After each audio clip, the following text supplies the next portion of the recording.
The Dave Hooker Show. A presentation of Off the Hook Sports.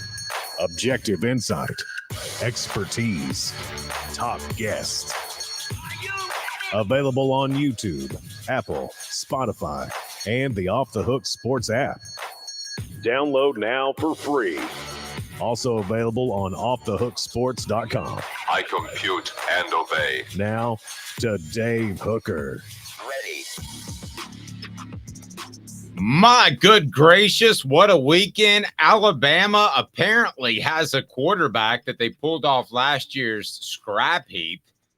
Deion Sanders looks fantastic. LSU spits the bit, and the Vols absolutely answer all the questions that we had in the offseason, with maybe the exception of some blips on special teams. So we'll start each and every Monday show by giving out the Torchbearer Award, our MVP from Tennessee's previous football game as the Vols win big over Virginia. Also, who lit the torch, those guys that are very close to being torchbearers and might be soon. But the show is jam-packed, including a special tribute to Condredge Holloway later in the program, Butch Jones Cries, which is a little funny, and our new Monday guest. The Center of Truth is what we're going to call him because I have never. Caleb Calhoun first. How are you, sir? Pretty good. Happy Labor Day, Dave. How are you? I'm fantastic. Labor Day's not a holiday in our world with football season, as you know. But happy Labor Day to you as well. The Center of to honor the labor movement as someone who on this show has been called a commie in the past. And he's not really a commie, kids. Not really a commie. Yeah. But all right. So we are going to visit with the Center of Truth. He played center for the 1997 and 98 SEC championship team and the 98 national championship team. He will join us every Monday after the game to give us a wrap up, and it's perfect with Tennessee having some shifts in their offensive line. And I will tell you this, he is hands down the most honest player I've ever interviewed on the record before and after. He'll tell you if things are good or bad and know that he has the best interest of the program at heart at the same time too. I'll get into it later, but my first interview with Spencer Riley was my very first interview ever in the media biz. And he kicks back a chair, sits down, about 6 reporters sitting around, none of this press conference podium crap. And he says, all right, boys, what do you want to talk about? And there it's off and running. There was no, all right, Austin, you get 2 questions, and Adam, Adam next, and then Bob, and then let's none of that stuff that you hear out of press conferences nowadays. It was back in the good old days, and that's what we're going to recreate right now. We started off with 4 Downs. 4 Downs brought to you by our friends at Zen Sports, and we'll do this to begin each and every Monday. 4 Downs is now. 4 Downs. 4 questions. 4 answers. The Dave Hooker Show. 4 Downs. A presentation of offthehooksports.com. So the highest graded unit on Tennessee's team, the lowest graded unit on Tennessee's team, who lit the torch and who was the torch bearer of the week, we shall discuss. And it's brought to you by Zen Sports. Zen Sports. Boy, it's a lot of fun. I know some people that are already getting cash back money. And Zen Sports is the new sports book in Tennessee, revolutionizing the way you earn sports betting rewards. That means no more deposit bonuses that turn into deposit nightmares. On Zen Sports, what you see is what you get with their cash rewards program. You get a lot of hard cash. Keep betting, keep earning with up to 3% cash back on your betting volume every month after that. And refer friends to earn a percentage of their betting volume as cash rewards too. Zen Sports is bringing the cash back to Tennessee. So if you bet big on sports, you want to be betting on Zen Sports. Zen Sports betting just got better, and it is 4 Downs. So we'll visit with Cooper Mays. By the way, his video is up, and that Sunday show with Fred took off like white lightning yesterday. We'll do that every week, and that will be brought to you by our very good friends at Herald Security Solutions. But first, let's get to 4 downs. Coop, what should people do? Give us a little coaching from the sideline. Cooper Mays here. Hit like and subscribe. All right, here we go. First down. Coop here. First down. This is pretty difficult. I'm going to put this on Caleb because there are a lot of good units on this football team, but a report card on offthehooksports.com right now, and we'll go through them all. But first, let's get the top 2. So for first down, and we would appreciate that like, subscribe, turn your notifications on, and you would have known about Fred, Coop, and Jacob yesterday. So let me go ahead and get started with the highest graded unit overall. You may have given out 2 A's or A pluses, but I know sometimes there can be splitting hairs there. So Caleb, you did the report card. What's the highest graded unit on the team? I think it has to be edge rushers. I was debating between edge rushers and defensive tackles. The only reason I gave it to the edge rushers is I blame the defensive tackles for that 1 touchdown drive that Virginia did have in the game. But edge rushers really never took a play off. I mean, James Pierce Jr. and Tyler Barron, 2.5 tackles for a loss, 2 sacks. James Pierce Jr., 2 sacks. Both Roman Harrison and Joshua Josephs made some plays in the game.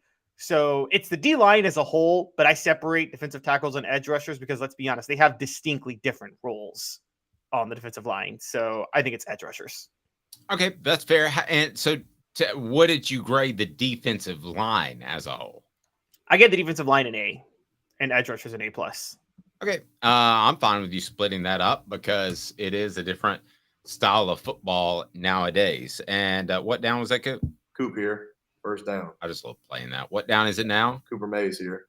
Second down. All right, second down. And let's go to the lowest grade, which is kind of tough to find when you talk about such a one-sided affair. And I don't think that there was ever any concern that Tennessee was going to lose 49-13, even though they had a lull in the first half. So the lowest graded unit on the football team. Very easily the kicking game. Not even close, honestly. The kicking game was Jackson Ross. Like, there's that. Now we see that there really is a difference between Australian football, rugby, soccer, whatever, and translating that to actually being a punter. Because Whoa. There's a transition. I mean, he's kicking in front of that many people, and it's more like golf than running around and kicking. So, I mean, there's a transition, but we've seen it happen at enough other places that it's probably going to be successful unless he's just not very good. I mean, I think I agree. I think it could be. I'm not saying being one of those players automatically means you'll be a bad punter. I'm just saying it doesn't automatically translate either. I mean, he had no punts inside the 20-yard line. I don't think he pinned them inside the 20 once. Correct me, guys, if I'm wrong on that. He averaged like 36 yards a punt, which is just bad. And I mean, you're not going to have high averages when you're punting for Josh Heupel because you're going to get a lot of short punts because you're going to punt from midfield, as you know that, Dave. But if that's the case, you need to be pinning them inside the 20. You don't need to be averaging 36 yards a punt and not pinning any punts inside the 20. That's a bad look. And it's not like because Virginia had any great punt return game. No, he just wasn't punting the ball well. So it was just a bad day. Also, I want to point out Josh Turbeville, 4 of his kickoffs spotted Virginia the ball past the 25-yard line, Twice he spotted them the ball at the 35-yard line. That's another knock. I mean, kicking off is part of kicking. So he's got to. I know. Judge I'm kicking. I'm very good friends with his dad, so I'll just let you say that. I'm going to move on. I hope the best for Josh. I hope things turn around there. Well, I'm hard. To be fair, I'm a lot harder on Jackson Ross this game than I was on Josh Turbeville. Okay. Turbeville's just kicking off. Those were fair criticisms. I'm just going to let you say it since I'm very good friends with his father. How about that? Fair enough. Okay. So Caleb said it. Mr. Turbeville, I did. All right. And let's get to third down, Coop, right now. Tennessee center Cooper Mays here. Third down. Okay. Now don't give me the ultimate torchbearer because that's our weekly award that we're going to give out to the ultimate top performer. But give me 3 guys who lit the torch, who lit the torch for the Vols. You give me your 3 guys, I'll give you mine. 3 guys who lit the torch for the Vols. Okay, does this include the torch bearer, or is this guy left? Torch bearers Okay. separate. I mean, you may mention my torch bearer in yours, but they're separate. All right, 3 guys who lit the torch: Dylan Sampson, Joe Milton, and can't wait to talk to Spencer when he gets on this, because I got to say Ollie Lane. I have so much respect for the job Ollie Lane did stepping in at center for Cooper Mays, and I did not see one negative play by him all game. Okay, so your 3 are again: Joe Milton, Dylan Sampson, and Ollie Lane. Okay. I'm going to go Jalen Wright. He didn't score as many touchdowns, but he came out, and I thought he set a physical tone early, and I thought Virginia was like, uh-oh, this team may be in a little bit of a higher league. I'm going to try to go different from yours. I definitely would agree with Joe Milton, not only in how he played the entire game, but how there was a lull and he righted the ship. I talked about that with Jacob Warren on the Vol Report, which is on our YouTube page. I'm also going to go Andre Keurig to complement your Ollie Lane pick, because he had to step in at left guard. That guy was not going to be a starter. And when you transfer in from a top program like Texas, you're expected to be a starter. And he was not until the Cooper Mays injury happened. So I will go with him. And then I guess I'll go with Tyler Barron. So you went James Pierce, correct? No. I didn't name anybody on defense. I'm going to get there, but I named Ollie Lane, Joe Milton, and Dylan Sampson. Okay. Well, then I'll go James Pierce. So I'll go get James Pierce as my 3rd. So who are all 3 of mine again? Keurig, Pierce, and Milton. You said, right? Yeah, that's right. And no. And I said Jalen Wright. So Jalen Wright, those are my 3 torchbearers. Keurig came out and played great at left guard beside Ollie Lane in that shifted offensive line. James Pierce was fantastic coming off the edge. Comparisons to Leonard Little by Fred White. Comparisons to Leonard Little. And you know as well as I do, Caleb, that Fred's not going to throw out comparisons flippantly, especially when it comes to one of the best players that he's ever played with or seen physically on the field. And then, so Keurig, Pierce, Wright. Pierce had 2 sacks. The torchbearer of the week is for you, Caleb Calhoun, and feel free to fill in the message board. And we would love to hear your thoughts. If you want to go ahead and give us some input, your torchbearer of the week.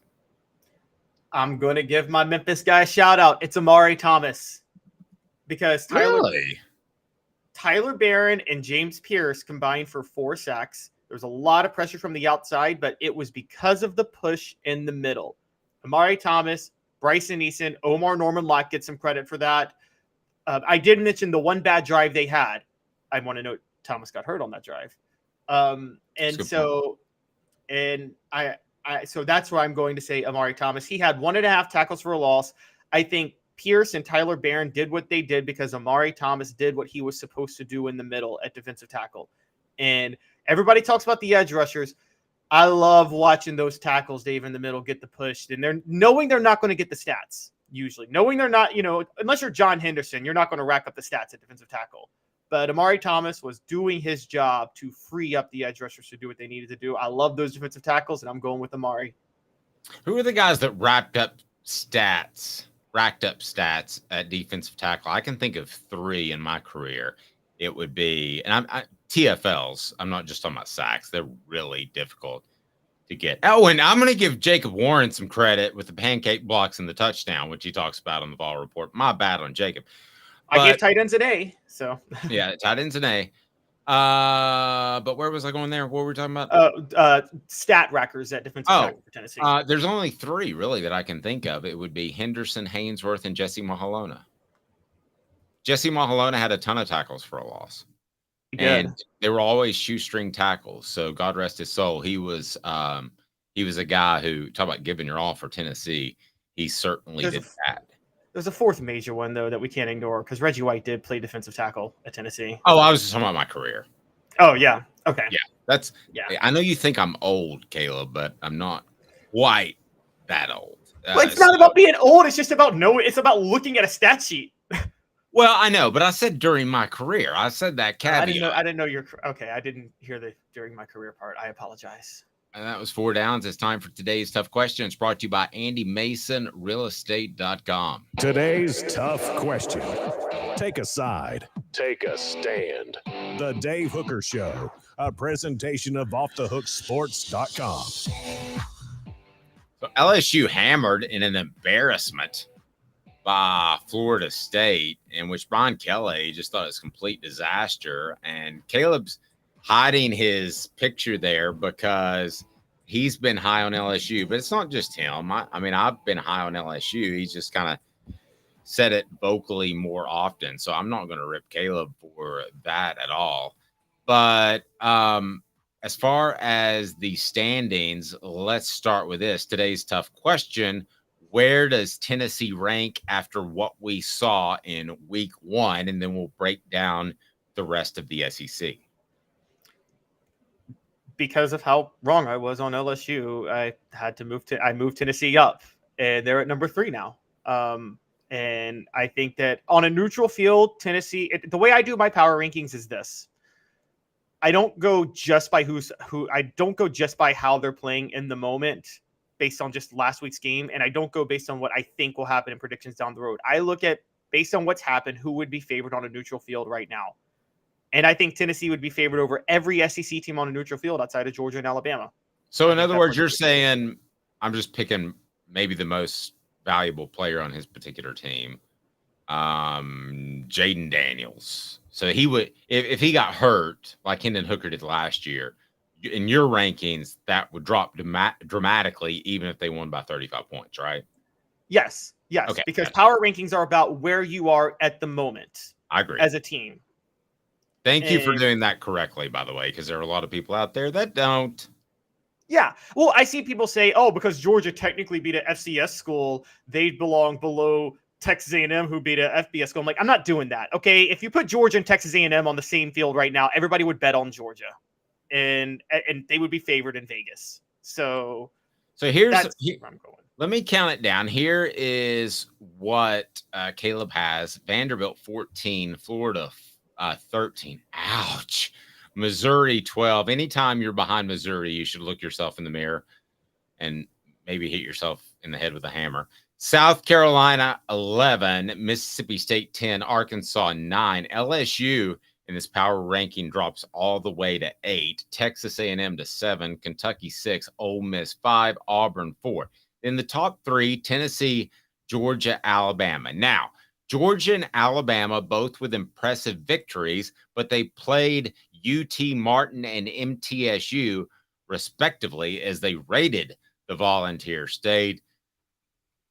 You could make a strong argument that Tennessee should be number 1 because I don't think that either of those teams are better than Virginia. I'm not saying I would have them up there. I think some recency bias has to work into it after the first week of the season, Caleb. So I'm not knocking your list, but those top 3 based off just one game are kind of 1A, 1B, 1C to me. If you were to do, well, that's the thing. If you were to do like a BCS ranking, Tennessee would be number 1. Oh, no question. The SEC. But it's not a BCS ranking. I have to kind of look again. If Tennessee plays Alabama on a neutral field, Dave, you may pick out Tennessee. I may pick Tennessee, but who would be favored in Vegas? Alabama would be favored probably by about 10 points right now, I think, on a neutral field. If Tennessee played Georgia on a neutral field, Georgia would be favored. The story to me was that I actually dropped Georgia below Alabama because Alabama did look a lot better against MTSU than Georgia did against who did I mention? UT Martin. UT Martin was a worse team. Georgia, I think they scored maybe 17 points in the first half, and that was it against UT Martin. Guys, if you're a Tennessee fan, get excited. Everything. I know I was wrong about LSU. I'm not. You may not be wrong. Yeah, I'm not quitting on LSU just yet. Okay. Yeah, because that Mason Smith being out, it just went out. Things kind of, you've covered games where things go crazy and just get out of hand in one quarter, and it just goes crazy. But Tennessee fans celebrate. Georgia's got a bad offensive coordinator, and they're going to have some issues at quarterback. I'm just going to tell you that right now.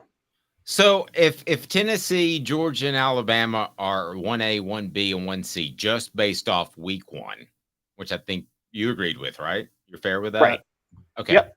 How far off is Auburn? They beat UMass. Ha, ha, ha. My son goes to UMass. I didn't want him to go that far. So anytime that UMass gets beat, it's a good day. Maybe I'll beat him back home. They beat the Minutemen 59-14.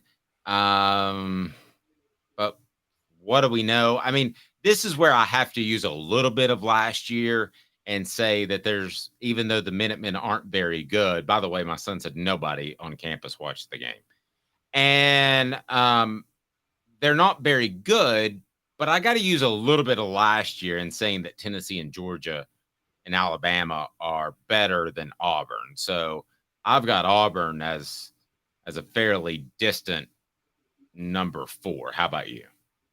I do too. I think there's a clear-cut top 3 right now, and then a distant drop-off. If we're doing who would be favored on a neutral field, and I want to be fair by that.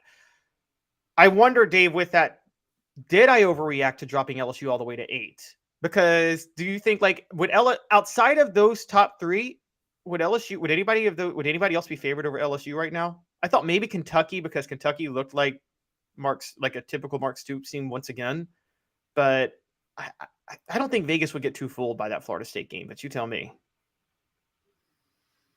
No, as far as favored, LSU is one of the bigger betting schools in the SEC, along with Tennessee. So that always kind of goofy moves the line a little bit.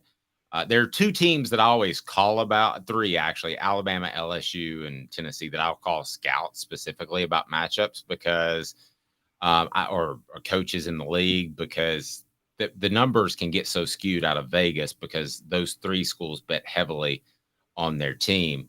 So out of the group that's below them, and you've got Tennessee at number 3, Auburn at number 4, but out of the group that's below them, if Tennessee shows up with a B day, not a great day, but a B day, slightly above average. They don't play perfect. They make some mistakes. I'm not talking the Columbia collapse, but who of those teams immediately below them can beat them with an A+ day if Tennessee plays average? Which teams can move ahead of them with an A+ day? You're talking about just this. Beat them. If it's Saturday and Tennessee plays a slightly above average game and the other team plays really well, and I'm talking about the schools that are listed slightly below the Vols, like Auburn, Ole Miss, Kentucky, Texas A&M, LSU, Arkansas.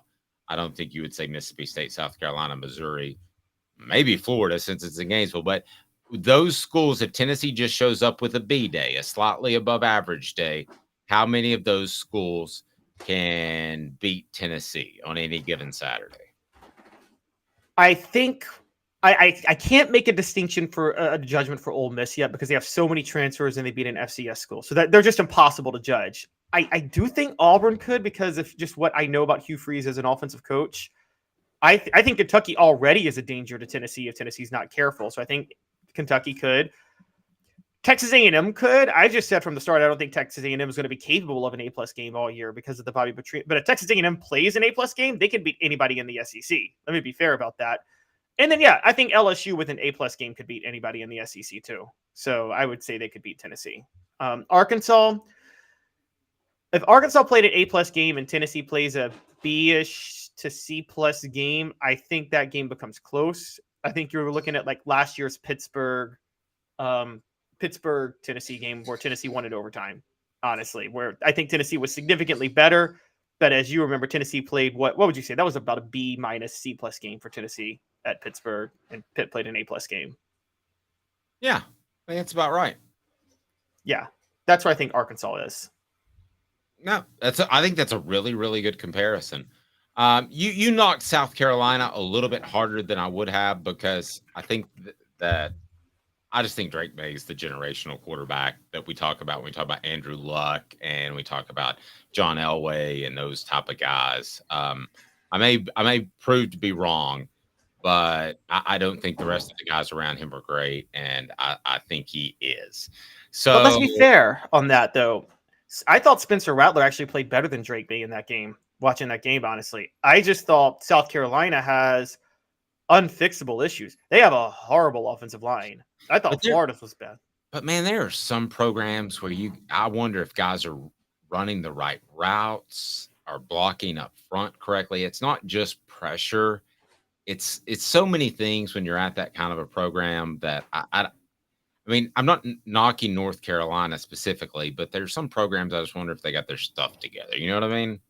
Well, yeah, that's part of South Carolina blocking issues, I think, is Dowell Loggins. You know how I feel about him as an offensive coordinator. And I thought he was awful in that game, but South Carolina's O-line was terrible too. I think Spencer Rattler did everything he could, given a bad offensive coordinator, bad offensive line, to try to will that team to victory. And I actually watched that game coming away thinking maybe Spencer Rattler is better than Drake May, but North Carolina is better than South Carolina. AndyMasonRealEstate.com, best prices, service in the biz. AndyMasonRealEstate.com. He's my realtor. He should be yours. Deion Sanders, what the H? What the? What was he thinking? Release the hounds. The Dave Hooker Show, Keep cool. a presentation of offthehooksports.com. Okay, that is not the same TCU team that played for a championship. But Deion Sanders rolls into Colorado. What was their record last year? 1-11. 1-11. Previous 3 years, they won how many games? I think it's 3 or 4 or 5. It's not many. Yeah, they beat a program that was playing for a national title last year. You can hate Deion and his brashness all you want, but Deion's going to be successful. Who will have a better career? I think we're all shocked by Deion. Deion Sanders or Josh Heupel? Who will have a better career? Now, let's first define career.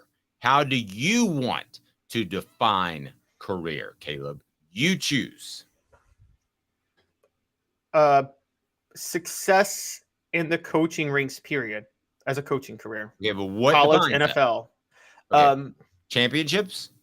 Championships. I think now just championships. And the reason I say now just championships with the playoff going to 12 teams, 10, 15 years ago, I would have said record, conference. National championships were so much more subjective that it was hard for me to say this coach had a better career than that one because this one had more titles. Like, I think Bobby Bowden had a better career than Woody Hayes, even though Woody Hayes won more national titles. It's just such a subjective thing. So now longevity would mean something like Joe Paterno. Let's forget about the Sandusky stuff. Joe Paterno's longevity meant something. It does. And okay, so what about betterment of young men? What about betterment? Because clearly Deion Sanders is making an incredible change in a lot of young men's lives, taking them from places that were pegged as, oh, those are just they're black college athletes, and that's clearly not the case. So he's bettering young men. So I'm going to factor that in as well. There's a part of me that wants to say Deion, but let me let you go first, Caleb. Who has the better career? I'm going to say Josh Heupel for this reason. I have a theory with Deion for a while, and I'm not taking anything away from what he did over the weekend. You're right. But I think Deion is in this because he wants to coach his son specifically. And I think he's going to follow his son from college to the NFL. He's been following him since middle school. He's been going wherever his son's been playing to coach. And I think I think people aren't noticing. For Deion, this is about coaching his son. It's not about him as a coach himself. And it's not even, yes, he's caring about his other players, but it's about coaching his son. So when Shedeur goes to the NFL, Deion's going to try to finagle that NFL job wherever it is and coach his son there. I think it's Josh Heupel, and here are the reasons why. But I could make a strong argument for Deion, and I might just do that here in a second. But the arguments for Heupel are he's at a school where he's going to have more NIL money. And you're right. Deion may very well up and leave when his son Shedeur decides to go to the NFL whenever that might be, which might be in 3 years. Or not, how many years has he been He was out? at Jackson State. He might be gone after. I think he could be gone after this year, couldn't he? Or is it the next year? Yeah, why don't you check on that for me? So I think it's Josh Heupel, because I do think he makes young men better. And I think that there's a culture there, and whatever you believe in, there's a culture of faith. And I believe that makes a difference in young men's lives. I believe that Josh Heupel will be around college longer. I used to think that he would jump to maybe the NFL, but I don't think so nowadays, because I think he likes the aspect of working with young men. And ultimately, I think that when it comes down to it, he's going to be a better X's and O's coach. So Deion may have surrounded himself with great X's and O's guys right now, but those guys are going to get poached. And at some point, that is what Josh Heupel is. You can't poach the head coach unless he goes. So if he goes somewhere else, that's something totally different. I believe Deion is the 2020s version of Philip Fulmer. He is outspoken, he is loud, but he is like Philip Fulmer in that he is the CEO of that program. He tells people what to do. They do it. He trusts people to do it, just like Philip Fulmer did with Randy Sanders and John Chavis. No, they're not the same color. No, they're not as boisterous. No, they weren't great. No, they weren't the same athletes, not anywhere close. But I think they're very similar. And the last being, they are incredibly good recruiters. So I believe that Sanders will have a successful coach. He's also had health issues.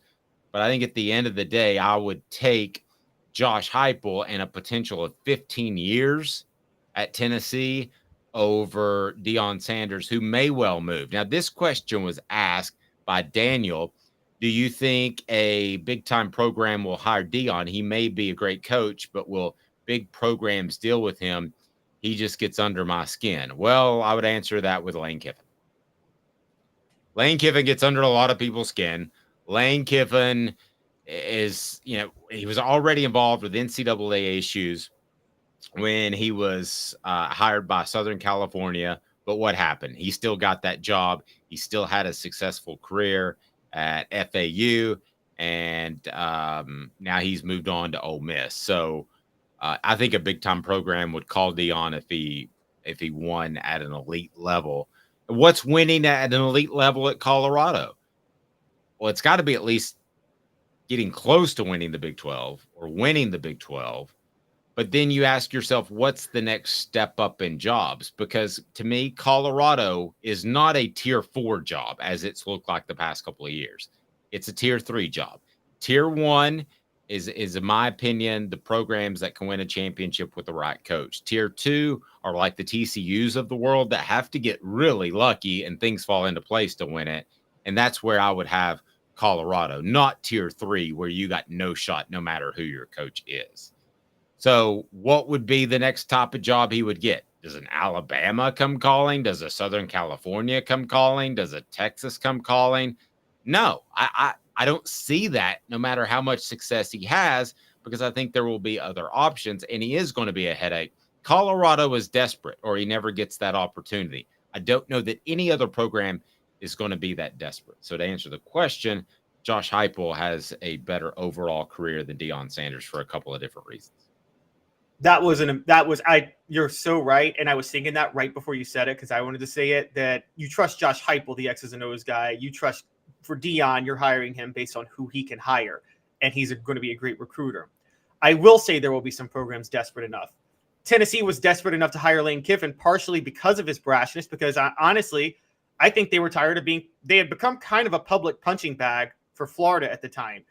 Dave, with the way we're laughing at Florida right now and the way we're laughing at Billy Napier, you don't think just out of sheer anger at that, they're going to want somebody like Deion Sanders who can throw it back in people's faces? Okay, now Florida is a good job, Caleb. Florida is a very good fit. Now, yes, okay, if Billy Napier, all right, As a matter of fact, this would not surprise me at all. Okay. If Shedeur Sanders, who I think can go after this year if he wants to, right? Okay. Yep. That's his son. That's the quarterback. If he goes and Billy Napier continues to bleep the bed, then could Florida call Deion Sanders? And let me tell you something. For those that want to say, oh, he'd never go to Florida because he's Florida State, BS. The guy wants to win championship. The guy wants to win more money. I'm sorry. Most of the players that you root for feel some allegiance to their universities, but not all. And very few feel a strong, strong allegiance. That's why I've been so privileged to be able to write the Celebrate 98 book. He would go to Florida in a heartbeat. Vince Dooley was an Auburn grad and is the greatest coach in Georgia history. So, yes, you go where the money is. Deion will go to Florida, and Deion resents Florida State for not hiring him a few years ago. I don't know if you guys know that. It's very much Josh Heupel with Oklahoma and how he feels about what they did. They're practically the same guy. Deion and Josh Heupel are both cocky. Deion's just more brash about it. By the way, and the other thing, it's funny, you brought up the Deion Fulmer comparison. Another area they're similar. Even though one was way more talented at the position he played, they were both gurus at the position they played. They know how to coach the position. Whatever else you want to say about Deion, he can coach defensive backs. And Philip Fulmer could coach offensive linemen. And that's true. That was my big knock on Dooley is what does he coach really well? I mean, that was my big knock on Butch Jones, too. What does he coach? Where did he come up? Where is he going to have a unit that is as good as any unit in the nation? Where are the best defensive backs going to play? Where was the best offensive line under Fulmer? Where were the best quarterbacks under Cutcliffe? You looked at guys and you thought to yourself, Lincoln Riley is one. He can produce great college quarterbacks. We'll continue to see about the pros. But I never thought that with Butch Jones, who, by the way, crying on the sideline, got all kinds of attention and was absolutely hilarious. A lot of new viewers this morning, so please do me this favor, hit the like button, but more importantly, subscribe and hit notifications. We greatly appreciate that because just like yesterday, we dropped that Sunday show with Fred White, former Vol, and we also had the Vol Report with Jacob Warren, the Vol Report with Cooper Mays as well. Coming up, another BFL legend, Spencer Riley, the center of truth, will join us next. He was a center for Tennessee's 1998 national championship team, and he'll give us some insight on the Vols. You give me 2 minutes, I give you more great Vol coverage after this with Caleb Calhoun. I'm Dave Hooker.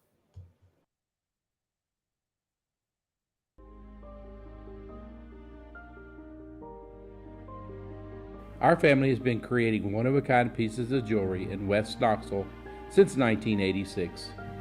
Each piece is a combination of unique processes that bring your idea to life. Every day in our shop, a truly special item with a story all its own is being manufactured in our facility, bringing the history and family sentiment into a whole new generation of life. We're grateful that you chose us to be Knoxville's best jeweler, a title that we value and respect. Because to me, being a jeweler and owning a jewelry store are not the same thing. I'm Rick Terry. I'm a jeweler, and we want to be your jeweler. Kingston Pike and Campbell Station Road in the heart of Farragut, and downtown on Gay Street right next to the Tennessee Theater. Hi, Mike Davis here with City Heating and Air, reminding you to always dare to compare. Our team provides quality local heating and air service, installation, and maintenance across East Tennessee. We use only the best equipment like American Standard heating and air conditioning for your residential, new construction, or commercial needs. Honesty, dependability, and customer satisfaction have been the cornerstones of our business since 1961. City Heat and Air. Dare to compare. These mountains hold and defend a spirit far better than moonshine. A drink that holds flavor, that becomes necessity. A hard cider made and relished by folk who are as hearty as they are legend. A refreshment that can only be found in one place. With a taste that makes you say, give me 3 bottles of the good stuff. Tennessee Cider Company, where necessity can be found. Who's this guy? Hello, who is it? The Dave Hooker Show, Who? a presentation of Off the Hook Sports. What? YouTube, Apple, Spotify, and the free Off the Hook Sports app. Back to Dave Hooker.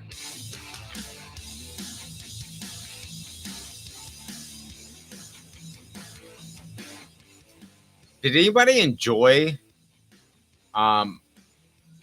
Butch Jones crying over the weekend? Did you enjoy that? It seemed to go a little bit viral. Yeah, and what he said after was pretty viral too. Funny enough, should we show both? And he threw his players under the bus, so we will get to that. We're gonna link up with Spencer Riley here in just one moment.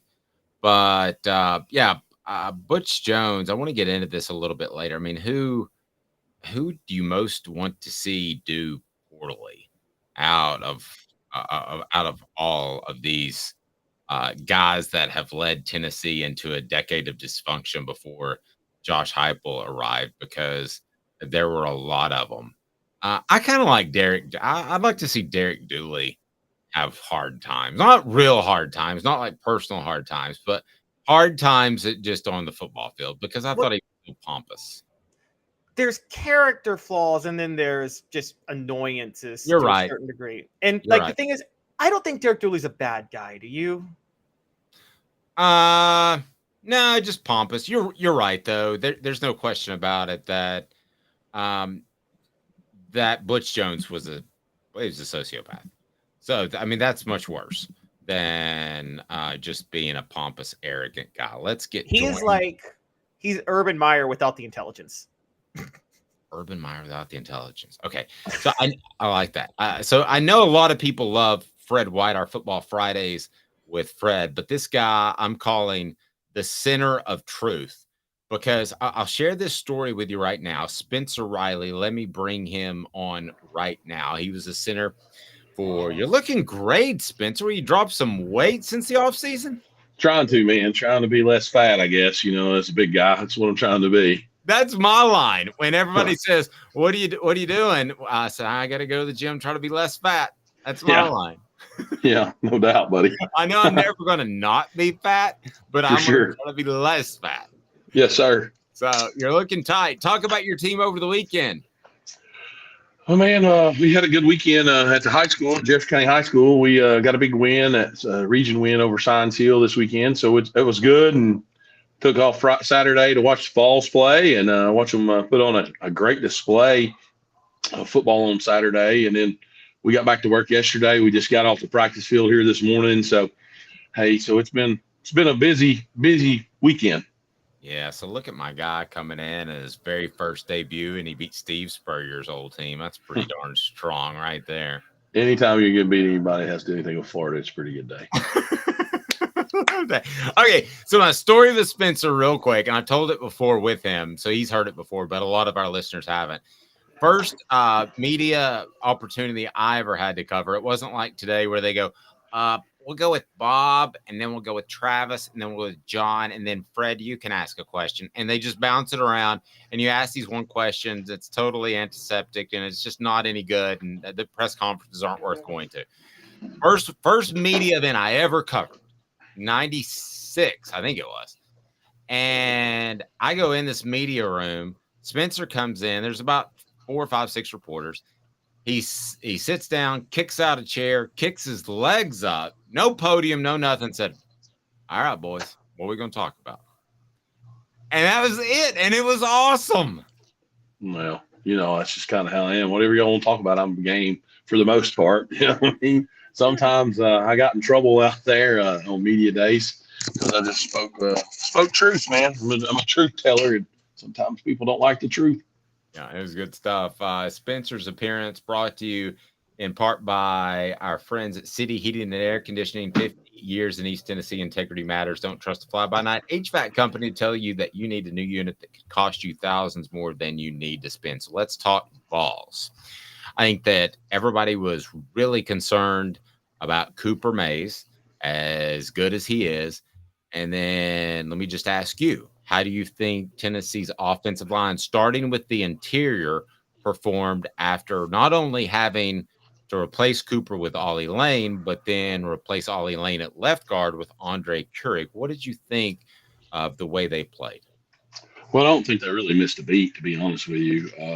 I know Cooper is a really good player, but I thought Ollie did a really good job at center for them and got them going in the right direction. And they were all on the same page. And being a center, it's all about being able to get both sides playing as one group and having everybody on the same page. And got to be a pretty smart guy to play in today's game. At center, you got to be able to direct traffic and fix problems as they come along. And I thought Ollie did a great job of that. Now, I agree. Did you notice Andre Keurig at the left guard position? I saw some pretty good pushes there. Man, I'll sit here and tell you, when you don't notice your offensive line, they've played a pretty good football game. I didn't notice anything that was bad. Didn't see people running free. And usually that's what happens. If you got a failure to communicate there, you guys just kind of run, you turn a down guy loose. Didn't see any of that. And I thought he did a great job of directing traffic. And, you know what I mean?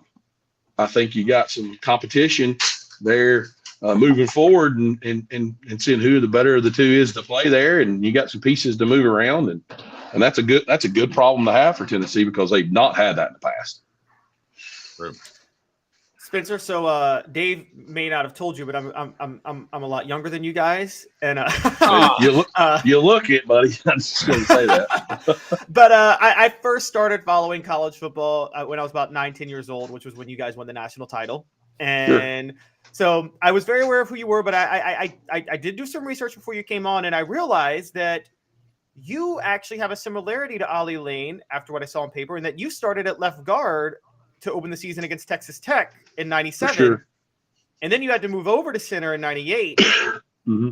So you kind of, what is that like where not only do you have to move over to center, but then you have to move over to center to snap for a new quarterback who's not the same as you before? Yeah, for sure, man. I mean, we had a guy who got drafted in the NFL playing center, Trey Teague, in 97. He played there. You know, he did a great job. We come in, we didn't have a center we didn't have a true center. And let's be honest, I had never really truly played offensive line until I got to Tennessee. Started 2 years at guard, and then they said, "Hey, you're going to go to center." I said, "Okay." I said, "Well, all right, we'll figure this out as we go." Had no idea how to snap a football, and just had to kind of learn. And the coaches, we took pride in that and trying not. My biggest thing was this: we're not going to lay the ball on the ground for a center quarterback exchange because back then you were under center. You weren't in the gun, right? Like they are every snap now. We were under center every snap. You know what I mean? The play starts with you. You know what I mean? You got to have a great snap to have the opportunity to execute. And I thought Ollie did a great job at that. His snaps were good.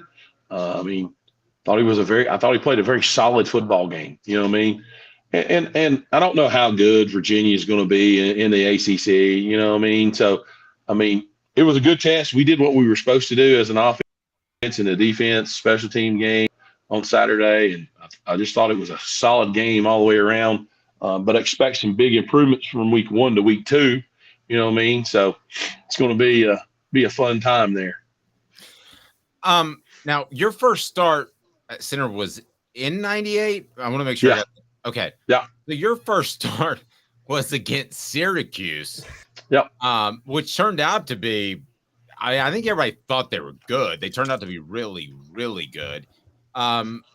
Spencer, but getting that first start under your belt like Ollie Lane has at center, how much easier does that make it going forward? Knowing that, he's played 500 and something snaps before, but still knowing that you can do it when it really matters.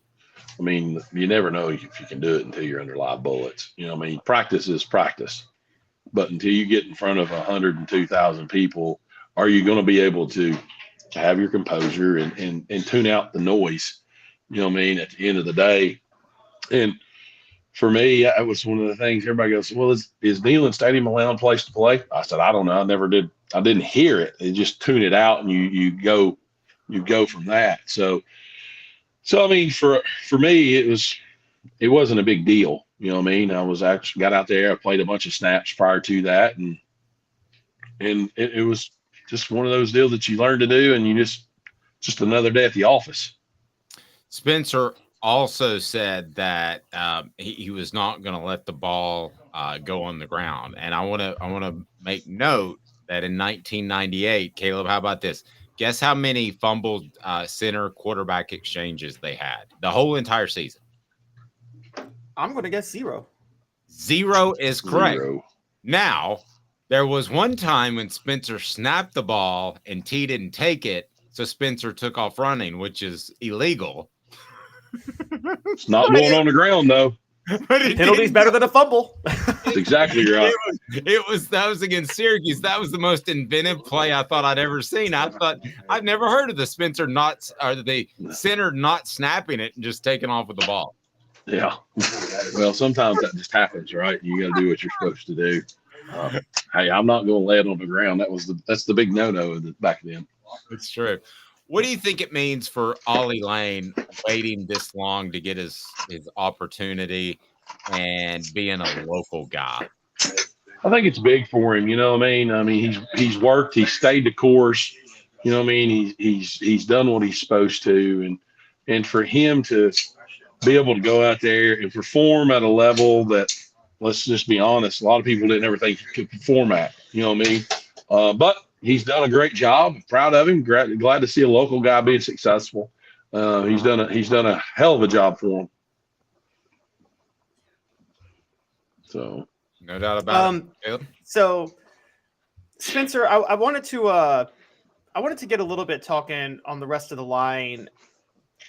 On the outside, I saw John Campbell lay some nice blocks. I also saw him make a couple of errors. I felt on that 4th and 1 running play, he whiffed pretty bad on a block at the 30-yard line. Then he had a penalty.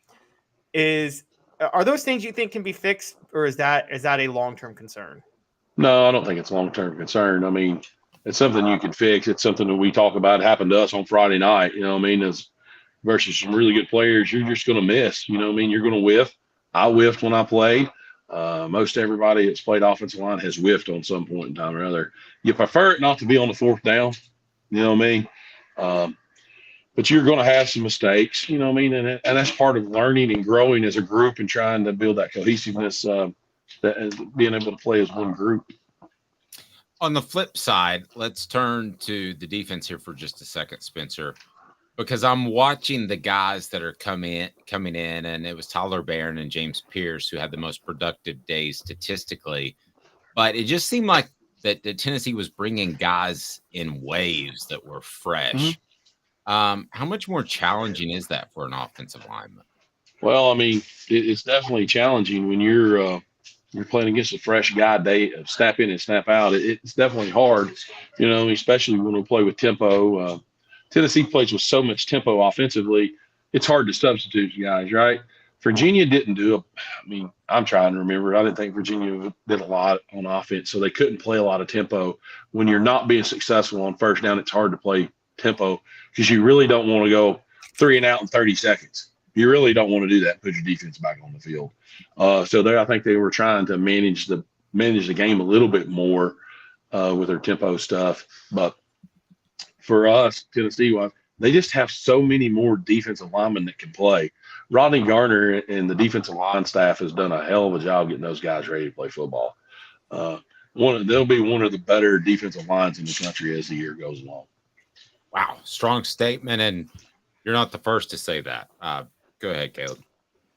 Spencer, one of my favorite players last year for Tennessee, and I interviewed Cole Kubelik at SEC Media Days, and he agreed, was Javonte Spraggins. And it seemed like, once again, he working with Ollie Lane carved up a lot of holes for Jalen Wright and Dylan Sampson and Jabari Small in the game on Saturday. I agree with you about the defensive line. Does it seem that the interior of both the offensive and the defensive lines are a major strength for Tennessee this year? I mean, I gave Amari Thomas a lot of credit for the edge rushers on Saturday. I love watching those guys in the middle. And does it seem like the interior is a big strength? Yeah, I mean, I think that as a group, they all have a bit of, they all bring a bunch of stuff together. I don't think it's just one group that's better than the other, but the interior guys are they're big, they're strong, they're athletic. I mean, both sides of the ball. And just watching those guys compete, man, and get after it. And when you can compete and you be physical, man, being physical is 90% of the battle in the SEC. I mean, more than likely, the most physical team will win the football game, and that's something that I preach here. And hey, man, we're going to be tougher than everybody. We're going to be more physical than everybody, and we're going to run the football and try to demoralize you running the football. No doubt. And that's what Tennessee's doing, man, offensive line wise. They're just demoralizing defensive lines right now because they're snapping it so fast and they're on the ball, ready to go. And you don't have time to sub, man, because if you do, you're going to get caught with extra 12 men on the field. Spencer, tell me about your son, because there's about to be another SEC or perhaps another school, Big Ten, or we'll see, offensive lineman come out of the Riley household. Not this one. Not an offensive lineman. Oh, yeah, for my kid, my offensive lineman. Yeah, my kid, sorry, I was like, I ain't got no son. But I do. Nick Moore, he's doing a great job for us, man. I mean, he's a freaking player, being a junior. He's learning, you know what I mean? He's going to be a great freaking player in the offense, defense line, whichever one the school decides to take him as. But at the end of the day, he's just a guy who's a physical football player. Yep. And I meet your player, and what I wanted to kind of turn that into is you know the culture at Tennessee, and when we talk about what they've been able to do in terms of recruiting, I'm just curious what you think of the culture over there now, since you've seen it from the inside as a prospects coach. Yeah, I mean, can y'all still hear me? I hit my earbuds, so I don't know. I mean, I think they've done a great job with their culture. You know what I mean? The kids love playing for those guys, and that's the way it was when I was there. If your kids love playing for you, they'll do anything in the world for you. And that's what's fun to see is they have an investment in the kid. You know what I mean? With today's NIL stuff and all that, it's a lot of people think it's about money, but if you build a relationship with a kid, the kid will do more for you as a person than he ever will, I think, for money. I agree. So I think that's where Tennessee's done a great job with that. The center of truth, Spencer Riley, excited about this each and every Monday. Congratulations on the win over the weekend. And, buddy, have a great rest of the week. Who you got Friday? We got DB in another big region battle. So if we want to know at the end of the week, we'll be in control of our own destiny for sure. Nice. We'll talk to you after the big win. Thank you, Spencer. Thanks, guys. Appreciate you having me. See you next week. Riley's fantastic. He is so good, and we're so excited to have him on. So we're loaded up. Tuesday's John Adams. Wednesday, it'll be Jimmy Hyams. Thursday, it'll be Josh Ward, and then a Football Friday with Fred. Get those notifications on. Go ahead and hit subscribe. Go ahead and hit like. We appreciate that as we bring more and more people into the program. One of the all-time great Vols will get a very special honor this upcoming week, and it is well-deserved. We'll discuss it next in just about 90 seconds. Hang tight off Thug Sports. Candace, I was really heavy into the drug culture. I was selling drugs. I was just constantly in pain. I was missing like a good support system in my life. Cadis has given me everything that I need in order to successfully have a wonderful recovery, in order to have a life that I didn't even know was possible. And it's not just about me anymore, and I love that. I absolutely love it. You can take your life back. Call Cadis today. With all that sun, sand, and salt water, the beach is a very relaxing place. Unless you wear contacts. Ow! Open your eyes to the best the beach has to offer with LASIK vision correction from Campbell Cunningham Laser Center. Ah. Sports Treasures in North Knoxville is one of the South's largest sports cards and memorabilia dealers, featuring over 10 million sports cards from vintage to modern. Sports Treasures carries a full line of hobby boxes, singles, autographed memorabilia, Tennessee Vol collectibles, fan cave decorations, and so much more. See a museum full of collectibles at Sports Treasures, 4819 North Broadway in Fountain City, and Sports Treasures on Facebook. Sports Treasures, where the real sports fan goes to shop. Objective coverage. Hey, that's new. If we get caught, we're going to jail. The Dave Hooker Show, a presentation of Off the Hook Sports. YouTube, Apple, Spotify, and the free Off the Hook Sports app. I'm going to need to see some identification. Back to Dave Hooker. Portions of the program brought to you by Hemp House, the premier hemp dispensary online with a wide variety, great selection, and strict standards to ensure you only receive the best in CBD or Delta products. You can order online, Hemp House Chat, hemphousechat.com. Please go there, and we'll have a promo code for you before long, and you can save some money. But I will go ahead and tell you right now, the quality is unmatched, and you know what you're getting is safe. There's a lot of stuff out there that you probably need to be a little bit wary of, but not at the Hemp House. Hemp House Chat, hemphousechat.com. All right, there are a lot of guys over Tennessee's history that you look at and you think, man, they were game changers. Caleb, you know history as well as anybody. Some people changed the game. Some people actually changed the culture of football. And I would put Condredge Holloway on that list. Tell our listeners why. So Condredge Holloway was for those who don't know, the first starting black quarterback in the SEC in 1972. He was known as the Artful Dodger. He was a baseball player too. Super, super threat at running the ball with the ball as well as throwing it. He seriously considered Alabama. And I think Bear Bryant, who was still working hard to integrate Alabama, I believe told him at the time he didn't think Alabama would be as accepting of a black quarterback at that time.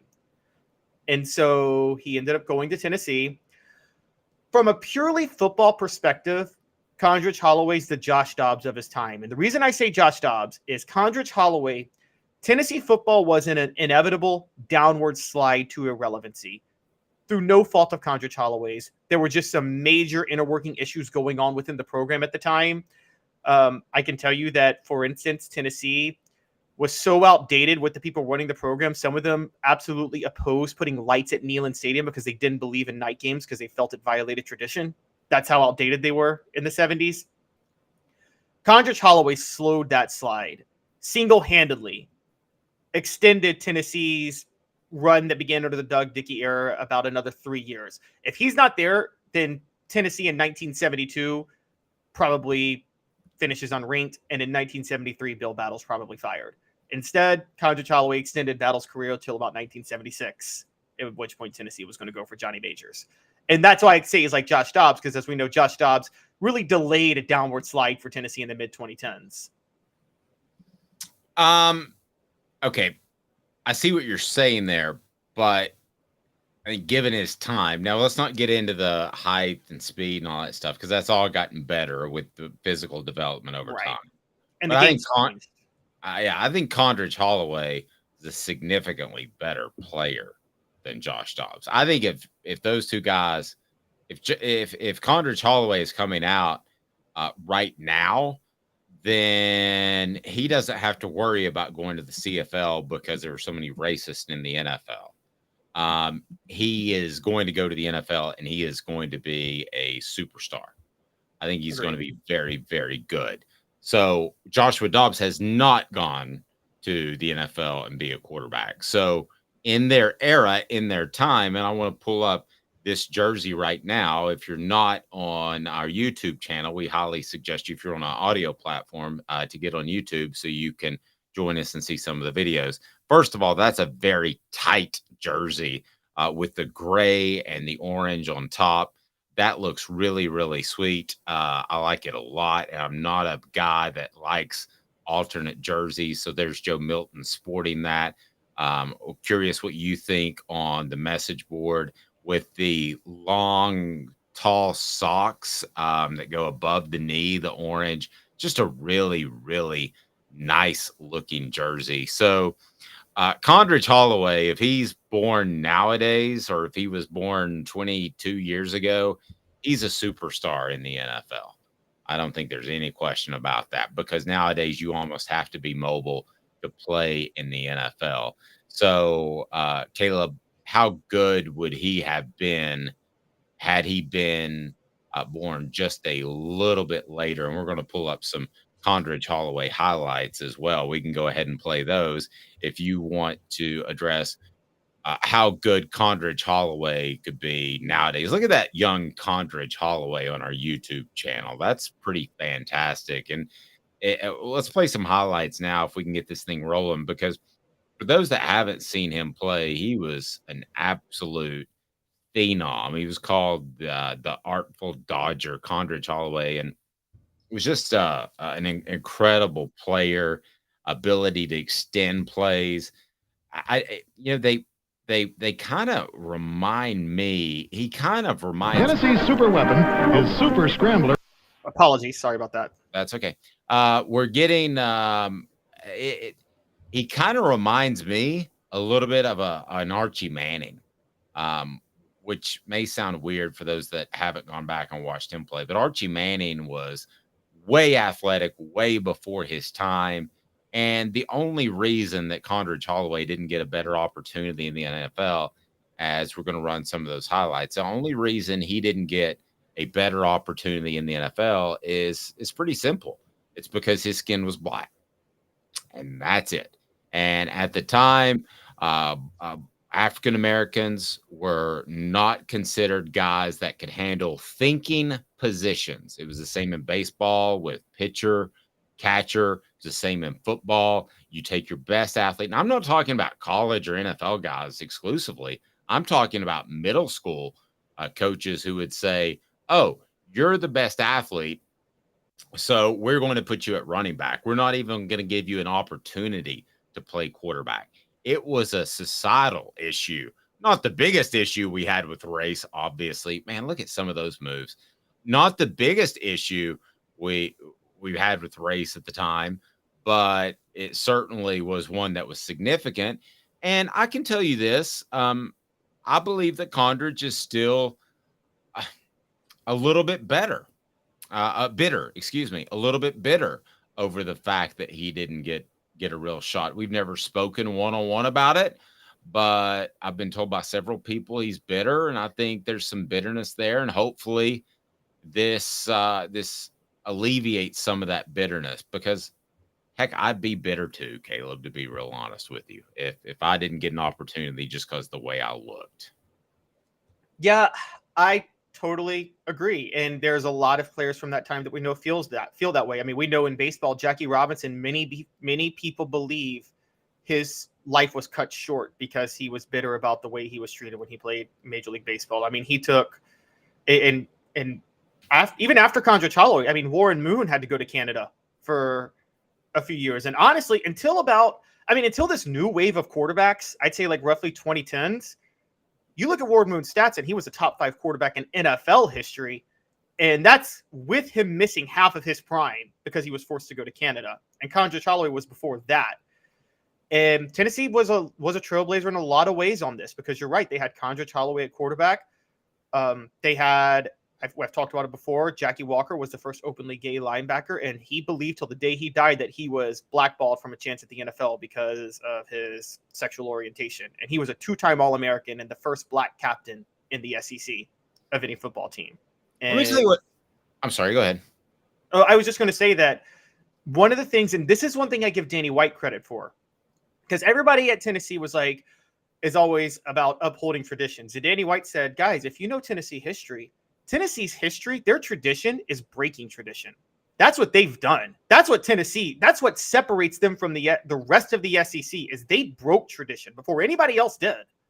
And that doesn't mean you don't uphold tradition, but it does mean that you have to understand when you need to be transcendent and change tradition. And Tennessee's done that better than anybody in the South. Yep. And let me tell you what makes Tennessee different. Remind you that portions of the program are brought to you by Herald Group Security Solutions, leadership experience, specialization, addressing problems through unique mission-specific mitigation techniques, also making your children safe one school at a time. We hear of school shootings. I want you to be sure and reach out to your school administrators. Mention Herald Group Security Solutions, especially at a private school. We're hoping to get laws changed where they can be at public schools. Here's one of the things that makes Tennessee different. Condredge Holloway had a home at Tennessee. I don't mean this insulting. Caleb, I'm not exactly sure what he did, but he always had a job at Tennessee. And that's fine. You had 15,000 associate ADs running around, but they didn't play football for Tennessee. They didn't get called the N-word when they were playing in the SEC. Find a home for Condredge Holloway, because he didn't get the opportunity to make millions because of the time period, but he also didn't get the opportunity to make millions because he was in the CFL. So that's something that's different about Tennessee than a lot of other schools. Now, Alabama has these programs and Florida has these programs just like Tennessee, where you can go back and get your degree after you've left school and you can come back. But that's something that's special about those upper level schools. Now, is a kid going to take that over NIL money? Probably not. But should he think about it? Yes, he certainly should. So congratulations to Condridge Holloway. The uniforms look tight. Kudos to the Vols for doing that. And very clear story here, just to point this out. I want to bring this up. Guys, I don't think T. Martin's at Tennessee if Condridge Holloway's not there 25 years before. I'm going to be honest with you guys. Another black quarterback coming out of Alabama, Mobile, Alabama, specifically. It was much better in the 90s and the 70s. We know that, but that doesn't mean that there weren't tensions still experienced by many people during that time. And so, as a matter of fact, the very last case that was prosecuted against the KKK was, I think, 1983, and it was because of a race-based murder in Mobile, Alabama. T. Martin would have been maybe 5 years old at that time. Those things were impactful to even those players. And so, yeah, I think T. Martin talked about wearing a Condridge Holloway jersey when he was a kid at one time, seeing his highlights. Yep. So don't quote me on that, but I've heard that. Portions of the program brought to you by Tennessee Cider Company, the original hard cider of the Smoky Mountains. Use the promo code HAT. That's HAT to receive some free swag with your cider order that you can order most anywhere in the United States of America. That's right. You can order from the Tennessee Cider Company in just about anywhere in the United States of America. I think there are a couple of states lagging along, but we're getting them on board. Tennessee Cider Company. Use the promo code HAT to get a free hat with any order. Butch Jones crying on the sideline, consoled by players.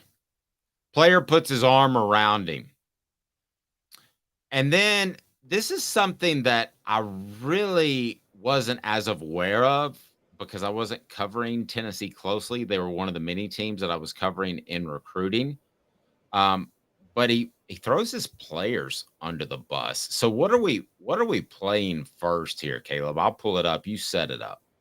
We're first going to show him crying. It's a 20-second clip. And when I first saw this, I thought a part of me was like, should I feel some sympathy?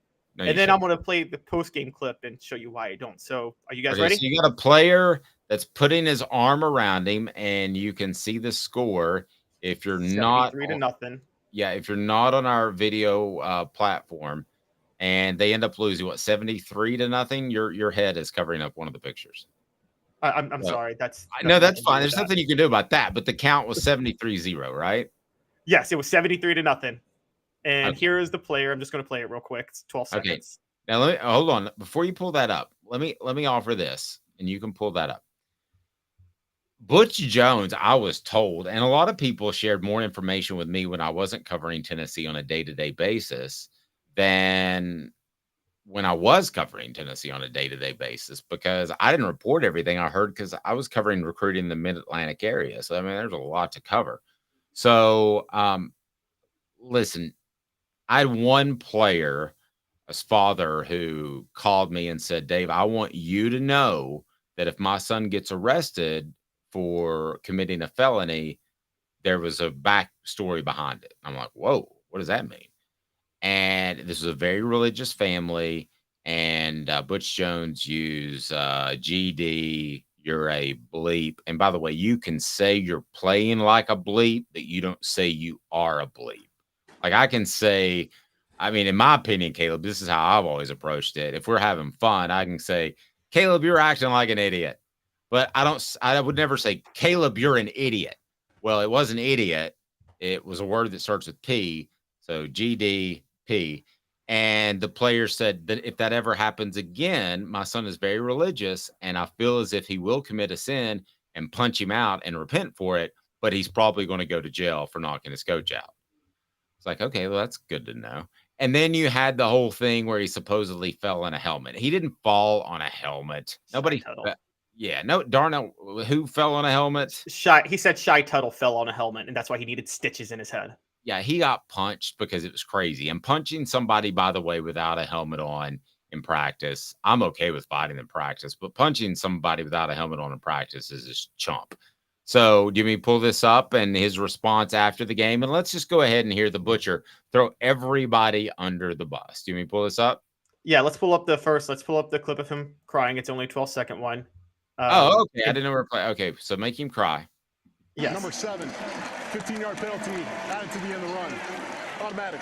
First down. Now, Butch Jones will have plenty to talk about with his team after this game, and we mentioned their next contest against Memphis.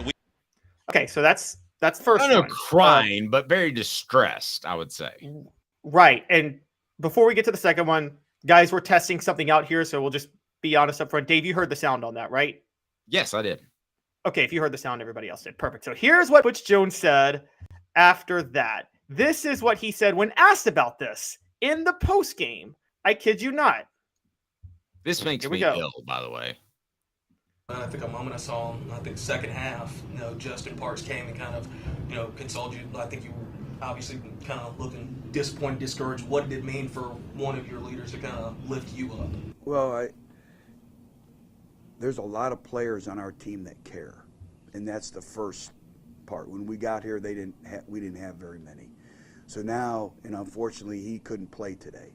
But again, it still gets back to pride in performance, pride in your preparation with everything you do. And like I said, if you get beat because he's better than you, I can live with that. It's the untimely penalties. It's the lack of effort. It's the casualness at times. It's all those things that bother me. And so, I expect this team will bounce back. Like I said, it's what do we take from this experience and gain from it like that Central Michigan team did. We can gain something from this, and we can become closer. We got to be more accountable to each other in the way we practice. On game day, the communication. I mean, there's a number of times we start the game and we call 2 blitzes and our money linebacker doesn't blitz. Then we misaligned on the first play of the game and they're on unbalance. And when you don't even align or do your assignments that you've been practicing over and over and over, there's a little bit of accountability on them as well. But it starts with me. It starts with our coaches. And this team will bounce. Yeah. Wow. He just spent 2 minutes throwing his players under the bus. Jerry, I put up on the screen, said, man, I don't miss him at all. If you haven't already lost that team at 73-0, which obviously he had in the preseason, you've completely lost them now. You've thrown them under the bus. How he ever got a job like Tennessee is beyond me. We're not only talking about a bad coach in college football, we're talking about a bad coach overall. I mean, we had Spencer Riley on the program. Spencer Riley could take over Arkansas State and have better success right now within 2 years than Butch Jones, because Spencer cares about his players and did not throw his players under the bus after the game. That was absolutely distasteful. Before I get to your thoughts, Rick Terry Jewelry Design Looking for affordable game day jewelry? How about the Fire Opals, a Tennessee tradition? RickTerryJewelry.com. RickTerryJewelry.com. What did you think of that very, very distasteful response after the game that he basically said half his team are a bunch of chumps and they don't know what they're doing? Yeah, and he also the first thing that stood out to me actually was how he threw Blake Anderson, the previous Arkansas State coach, under the bus. Because the first thing he said was a lot of our players that on this team care, and that wasn't that way when we first got here. I want to remind people of something. When Blake Anderson was at Arkansas State, he went 51-37 in 7 years, won 2 conference titles and 3 division titles. Butch Jones in 3 years at Arkansas State has gone 2-10, 3-9, and is now 0-1. And he has the nerve to blame the previous coaching staff for what he inherited when he inherited a pretty good, just for those who don't know, and Dave, you know this, Arkansas State's not a bad football program for a small level. You can win there. Gus Malzahn was there. Hugh Freeze was there. They've won. And he sat there and said, there's a lot of players on our team that care, that did, and that wasn't the case when I took over. You took over for a coach who won 2 Sun Belt titles there. What are you talking about? And he's acting like he's rebuilding it. Every once in a while, it's nice to look back. We all had hard times in our lives. It's nice to look back at how pitiful things were, especially when things are going good. You're in a much better place. We are so excited to be in football season. Hit that like and subscribe button. Please share, tell a friend, make them a part of what we do each and every weekday live at 10 a.m., but all over the place on YouTube and any place that you podcast. A lot going on. Spencer Riley, the center of attention, the center of truth, will join us each and every Monday. We will have John Adams tomorrow, Jimmy Hyams Wednesday. He's back from the U.S. Open, big tennis guy. And we'll have Josh Ward on Thursday, followed by Fred White on Friday. So we're stacked for football season. Excited. Can't wait for the season to continue to roll out. Tennessee with a big win over Virginia. That was, I thought, almost an A+ game. There were a couple of penalties here and a couple of special teams issues, but other than that, you should be very excited about where this team is going. Answered a lot of questions in my mind on Saturday. Virginia's not great, but I thought Joe Milton, the fact in the middle of the first half, bounces back from a couple of errant throws. I was pretty darn impressed, and I think he's going to be just fine this season. But I've been saying that for a few weeks. Have a fantastic morning, afternoon, day, evening, whenever you're watching. He's Caleb Calhoun. I'm Dave Hooker. This has been a presentation of Off the